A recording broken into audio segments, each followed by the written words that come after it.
दोस्तों नमस्कार। पाचन क्रिया में प्रथम भाग में हम देख चुके हैं हमारा भोजन मुख गुहा से होते हुए ग्रास नली और ग्रास नली से होते हुए अमाशय में आया। अमाशय में जो पाचन की क्रिया संपन्न हुई और हमारा भोजन कायम के रूप में परिवर्तित हो चुका है।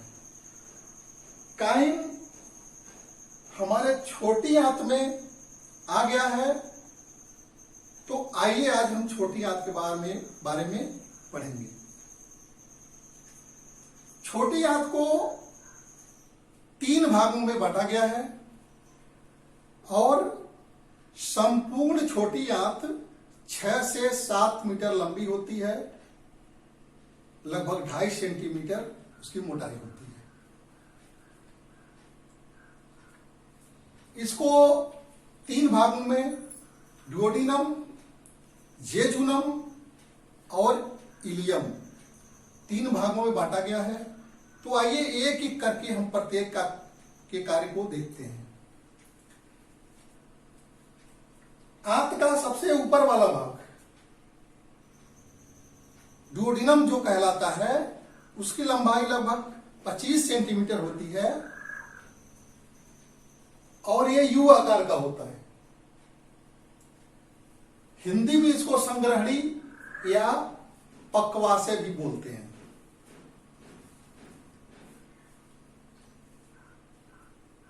डुओडिनम में जब हमारा भोजन आता है तो उसमें कुछ रस आकर के मिलते हैं, जूस आकर के मिलते हैं।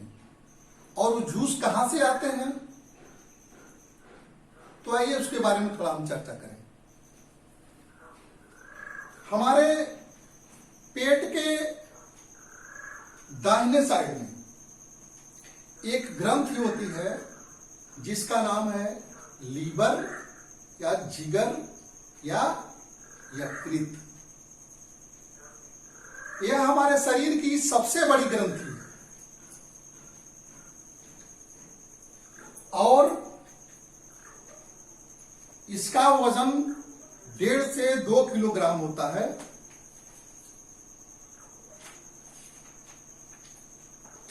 हेप्टिक एक शब्द है, ग्रीक शब्द, जिसका अर्थ होता है लीवर। तो हमारे जिगर में, हमारे लीवर में पुनर्उद्भवन की क्षमता पाई जाती है। यानी हमारे शरीर का यही एक ऐसी ग्रंथि है जो 20% बचा रहे तब भी वो पुनर्निर्माण कर लेगा और 21 दिन के भीतर पूरा लीवर तैयार हो जाएगा। ठीक, हमारे लीवर के बारे में जिस विषय के अंतर्गत हम अध्ययन करते हैं उसको हेप्टोलॉजी बोलते हैं और जो बीमारी होती है उसको हेपेटाइटिस बोलते हैं और जो डॉक्टर लीवर का इलाज करता है उसको हेप्टोलॉजिस्ट बोलते हैं। यह हमारे शरीर का कारखाना है जो लगभग 300 कार्यों का संपादन करता है।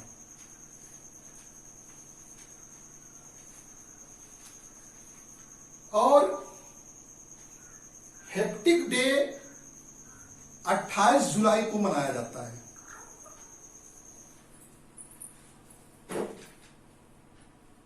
उसके बाद हम थोड़ा सा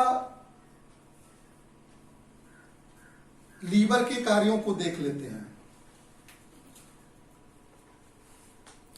यह पित्त का निर्माण करता है, पित्तरस का निर्माण करता है। पित्तरस माने बाइल जूस, बाइल जूस का निर्माण करता है। उसके बाद भोजन की कमी होने पर कार्बोहाइड्रेट का कुछ भाग को वसा में परिवर्तित कर देता है। ठीक।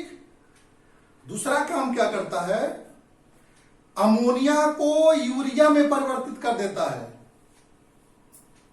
और यूरिया को यूरिन के द्वारा बाहर कर दिया जाता है। प्रोटीन के अधिकांश मात्रा को कार्बोहाइड्रेट में बदल देता है। ठीक।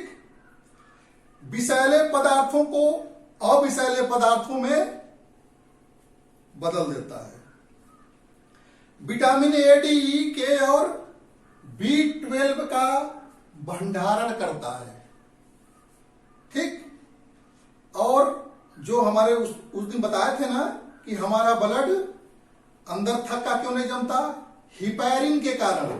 तो उस हिपैरिन का निर्माण कहां होता है, लीवर में होता है।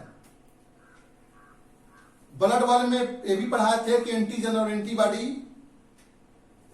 से ब्लड ग्रुप का बंटवारा होता है। तो एंटीजन और एंटीबॉडी का निर्माण कहां होता है, लीवर में ही होता है। तो इस तरह से मुख्य कार्यों को हमने बताया और इस तरह से हम देखते हैं कि लीवर हमारे शरीर के लगभग 300 कार्यों का संपादन करता है। ठीक। तो लीवर जो बाइल जूस का निर्माण करता है, वह बाइल जूस जब एक्सेस हो जाता है तो आकर के कहां इकट्ठा होता है, गाल ब्लेडर में। गाल ब्लेडर क्या है, हमारे लीवर में ही नीचे साइड में रहता है और नाशपाती के आकार का होता है और उसका काम क्या है, बाइल जूस को स्टोर करना। और बाइल जूस बाइल डक्ट यानी पित्त वाली थैली का जो नली है वह, और इधर पंक्रियाज की नली, दोनों एक में मिल जाते हैं और दोनों एक में मिल करके फिर आते हैं डुओडेनम वाले भाग में मिलते हैं।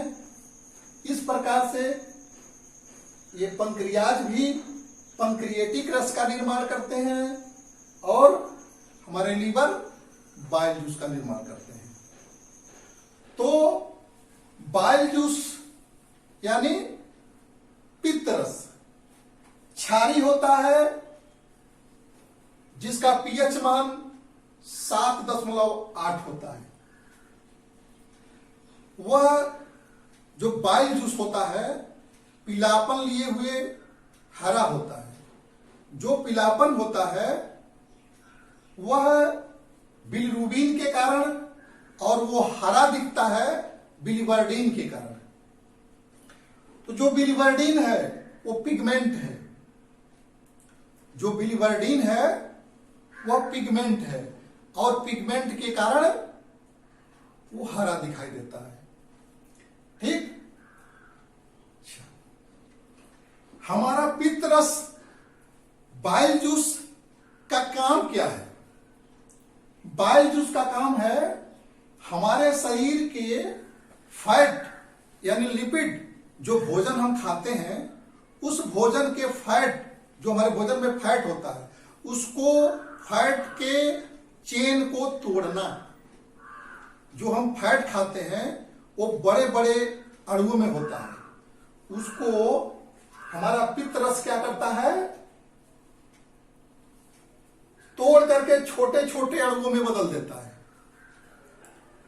छोटे छोटे अणुओं में बदल देता है और वो जो चेंजिंग होती है उसको कहते हैं पायसीकरण यानी इमल्सिफिकेशन।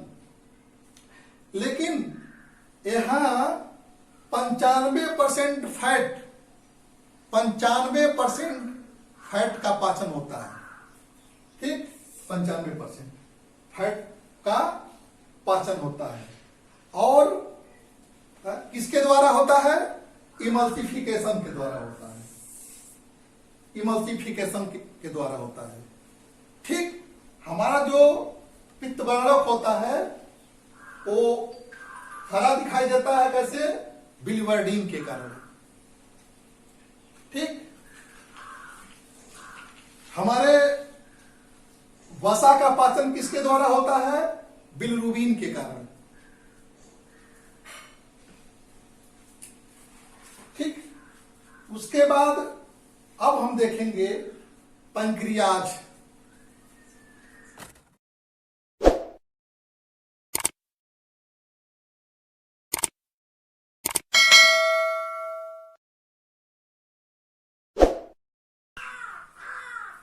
पैंक्रियाज यानी अग्न्याशय को हम देखेंगे। हमारा जो पैंक्रियाज होता है ये बहिस्रावी और अंतःस्रावी दोनों चीज का श्रावण करता है, इसीलिए इसको मिश्रित ग्रंथि बोला जाता है। बार बार विभिन्न परीक्षाओं में प्रश्न पूछा गया है, बार बार विभिन्न परीक्षाओं में ये प्रश्न पूछा गया है कि वह कौन सी ग्रंथि है जो बहिस्रावी और अंतःस्रावी दोनों होती है। वह कौन सी ग्रंथि है जिसको मिश्रित ग्रंथि बोलते हैं। इस प्रकार से प्रश्न पूछा जाता है। यह 6 इंच लंबा और मछली जैसे आकार का होता है। ठीक और इसमें 4 प्रकार की कोशिकाएं पाई जाती हैं। अल्फा कोशिका, बीटा कोशिका और गामा कोशिका। तो ये जो तीसरा गामा कोशिका होती है, ये किसी किसी किताब में डेल्टा कोशिका दिया है और किसी किसी में गामा कोशिका दिया है, तो कंफ्यूज होने की जरूरत नहीं है, दोनों एक ही चीज है। बस हमको ये जानना है कि ये 3 हार्मोन्स का निर्माण होता है, अल्फा, बीटा और गामा। तो ये कोशिका जो होता है ये पैंक्रियाज में ये छोटे छोटे दाने पाए जाते हैं, छोटे छोटे पॉइंट्स पाए जाते हैं, जिसे लैंगरहैंस की दीपिकाएं यानी आइलेट्स ऑफ लैंगरहैंस बोला जाता है। जर्मनी का एक जुआ वैज्ञानिक इसका खोज किया था, जिसका नाम था पॉल लैंगरहैंस। और किस सन में खोज किया था? गांधी जी का जन्म कब हुआ था?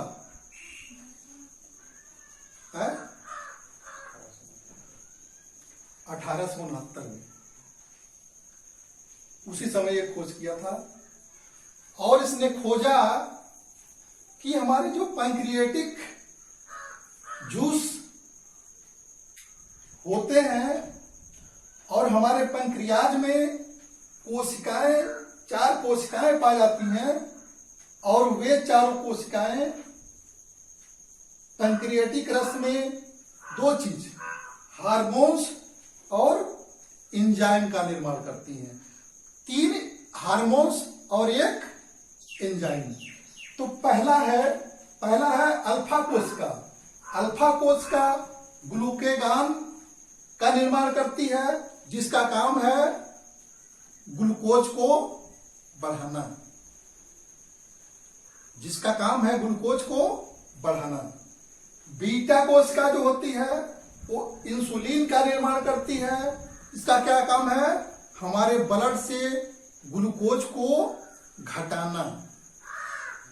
अल्फा का काम है हमारे ब्लड से ग्लूकोज को बढ़ाना और इसका ग्लूकोज के मात्रा को घटाना। और तीसरा ये जो है गामा कोशिका, और कहीं कहीं इसका नाम क्या दिया है? डेल्टा कोशिका। दोनों एक ही है।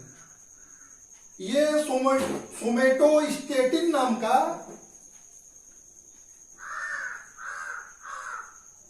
हार्मोन्स बनाती है, और जिसका काम है इन दोनों का, यानी ग्लूकोज को बढ़ाना, ग्लूकोज को घटाना, और इसका तीसरे का काम है दोनों का संतुलन बनाए रखना, न घटे न बढ़े। तो यही इंसुलिन है, यही बीटा कोशिका जो उत्पन्न करती है इंसुलिन। तो यही हमारे क्या करता है, हमारे शरीर में शर्करा को घटाता है, और यही जब खराब हो जाता है तो हमको कौन सा रोग हो जाता है, डायबिटीज हो जाता है, शुगर हो जाता है। ठीक, अब देखेंगे यफ कोशिका। जो यफ कोशिका होती है वो हार्मोन्स का निर्माण करती है, वो एंजाइम का निर्माण करती है। हार्मोन्स का निर्माण सिर्फ ये तीनों करते हैं। यफ कोशिका एंजाइम का निर्माण करती है। तो ये तीनों मिला करके अल्फा, बीटा और गामा, ये तीनों मिला करके क्या है, अंतःस्रावी हैं। अंतःस्रावी के हैं क्यों? क्योंकि ये हार्मोन्स हैं। लेकिन जो चौथा यफ कोशिका है, यह एंजाइम का निर्माण करती है, और इसीलिए इसको बहिस्रावी भी बोला जाता है। ठीक, अंतःस्रावी, बहिस्रावी। अब ये मिला के, इतने मिला करके ये क्या है,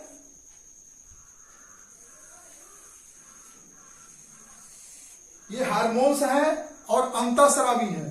और ये जो है यफ कोशिका, यह जो है बहिस्रावी है, और ये एंजाइम है। अब एंजाइम है तो इसका कुछ काम है। क्या काम है, आइए देख लेते हैं। तो ये जो यफ कोशिका होती है, और यह जिस एंजाइम का निर्माण करता है, उस एंजाइम में 3 एंजाइम पाए जाते हैं।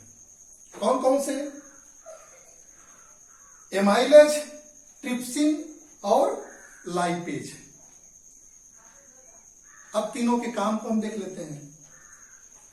जो ये है एमाइलेज, ये कार्बोहाइड्रेट का पाचन करता है। कार्बोहाइड्रेट को पचा करके ग्लूकोज में बदलता है। कितना? 30%।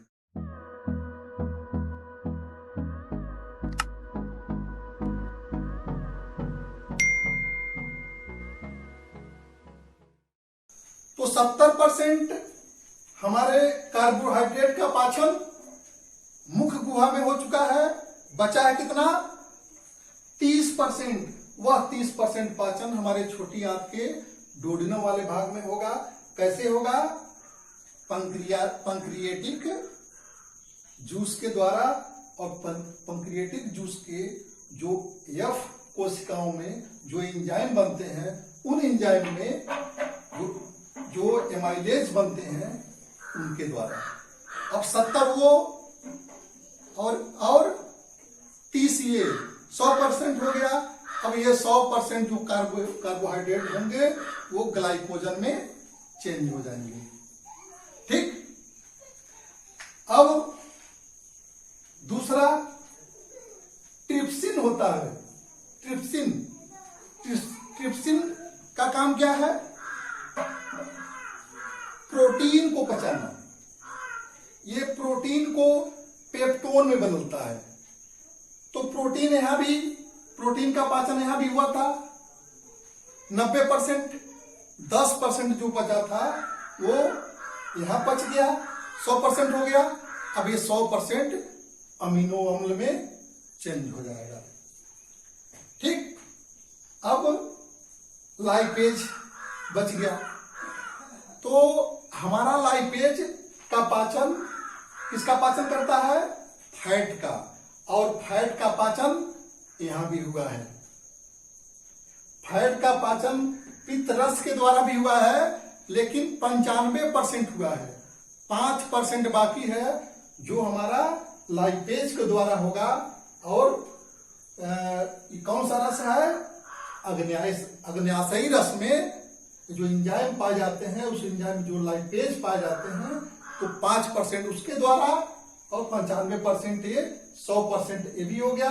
अब ये फैटी एसिड में चेंज हो जाएगा। तो 3 हमारा हो गया, कार्बोहाइड्रेट का पाचन हो गया, प्रोटीन का पाचन हो गया और वसा का पाचन हो गया। अच्छा, उसके बाद जो ये चारों कोशिकाएं होती हैं, अब किस किस परसेंटेज में ये निर्माण करती हैं?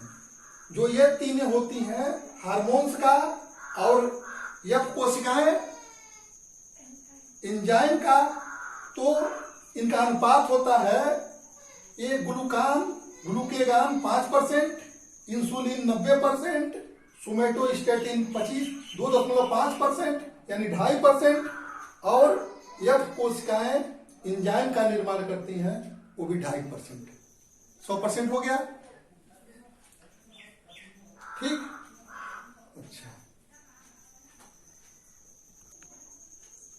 हमारा जो भोजन था अब पच चुका है।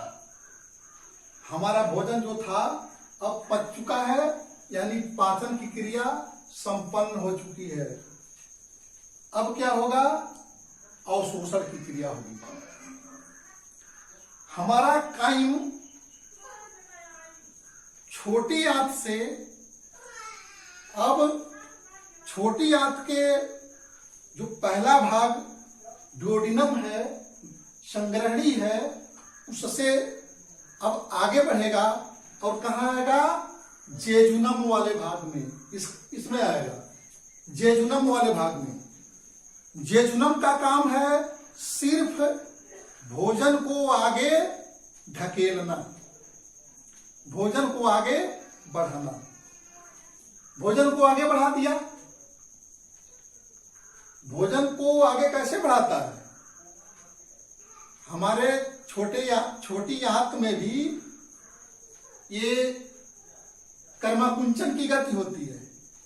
कर्माकुंचन की गति होती है और उसी गति के द्वारा क्या होता है? हमारा भोजन इधर का उधर मिल जाता है, मिक्सचर हो जाता है। तो कर्माकुंचन की गति 2 जगह होती है। कहाँ?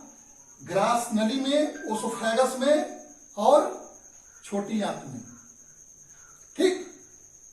अब हमारा जो काइम था सरक करके कहाँ आ गया? इलियम में, यानी छोटी आंत के अंतिम भाग में। छोटी आंत का जो अंतिम भाग होता है उसको इलियम बोलते हैं, और यह 30 सेंटीमीटर लंबा होता है, जिसमें अंगुली के भांति छोटे छोटे ग्रंथि पाई जाती हैं, जिसको हम बिलाई बोलते हैं।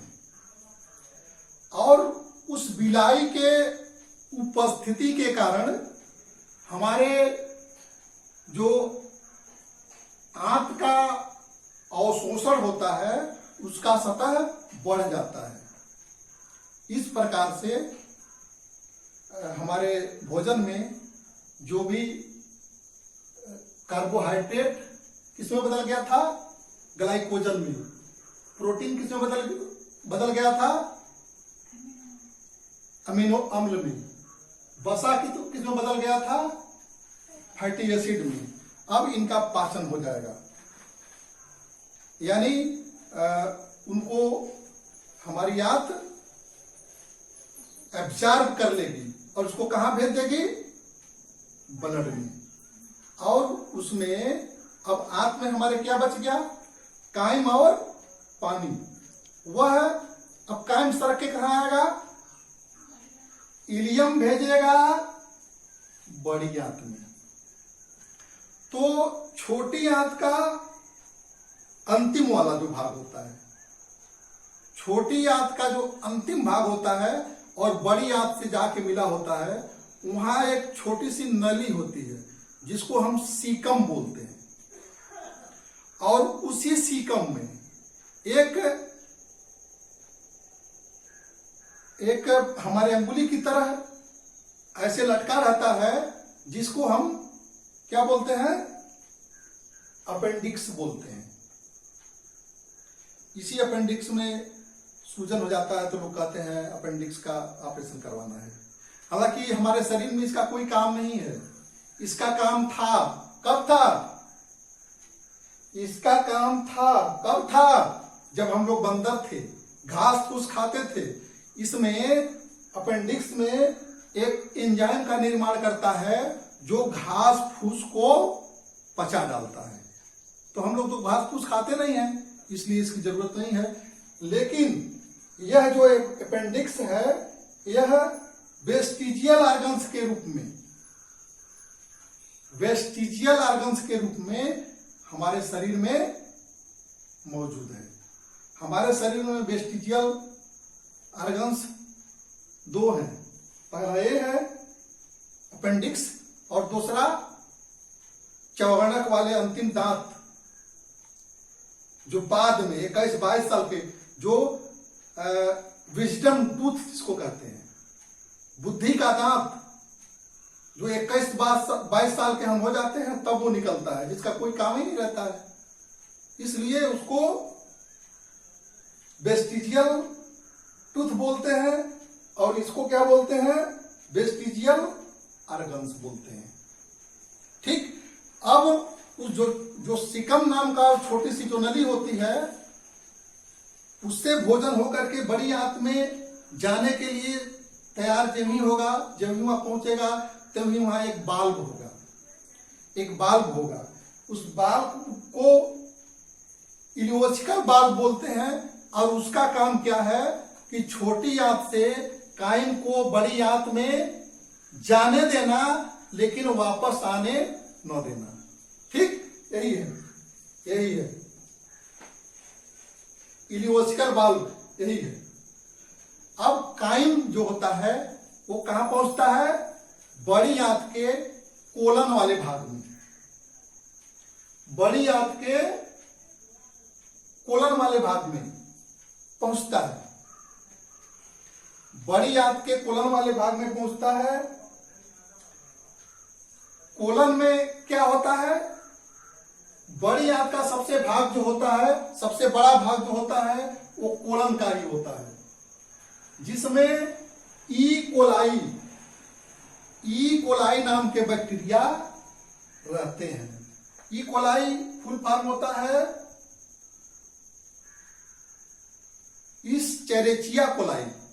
इस्चेरिचिया कोलाई हमारे कोलन वाले भाग में रहते हैं और वो क्या करते हैं? काइन को खाते हैं। क्या करते हैं? काइन को खाते हैं और काइन को खा करके मल में चेंज कर देते हैं, मल के रूप में बदल देते हैं। तो ई कोलाई और मानव का कैसा संबंध होता है? सहजीवी का संबंध होता है।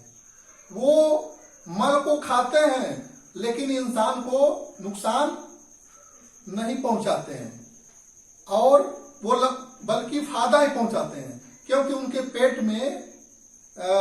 पेट में विटामिन B12 का निर्माण होता है। लेकिन उसमें भी कई टाइप के हैं, कई तरह के हैं।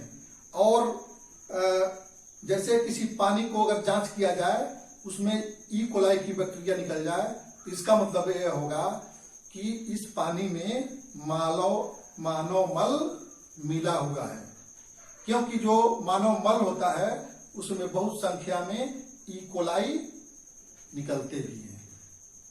ठीक। उसके बाद भोजन हमारा काइन में बदल चुका है, काइन नहीं बल्कि अब मल में बदल चुका है। वो आएगा रेक्टम में, रेक्टम में इकट्ठा होगा और इकट्ठा होकर के फिर गुदा के द्वारा बाहर निकल जाएगा। इस प्रकार से हमारे भोजन जो पच चुके हैं उनका तमाम उपापचयी कार्यों में भाग लेना और नए कोशिका द्रव्य का निर्माण करना स्वांगीकरण कहलाता है। अब हमारा भोजन ग्रहण, पाचन और शोषण, स्वांगीकरण संपन्न हुआ और सबसे लास्ट में हमारे मल का बाहर निकल जाना, बहिष्करण का। उसके बाद हम एक बार और सरसरी निगाह से देख लेते हैं। ये जो हमारा गाल ब्लेडर होता है, पित्त रस का निर्माण करता है, वो 24 घंटे में 700 से 1000 ml पित्त रस का निर्माण करता है। ठीक, और पित्त रस में कोई एंजाइम नहीं पाया जाता है। ठीक, हमारी आंत के दीवारों में ग्रंथियां छोटी छोटी पाई जाती हैं, जिनको ब्रूनर्स ग्रंथियां बोला जाता है। ठीक, इसके बाद बड़ी आंत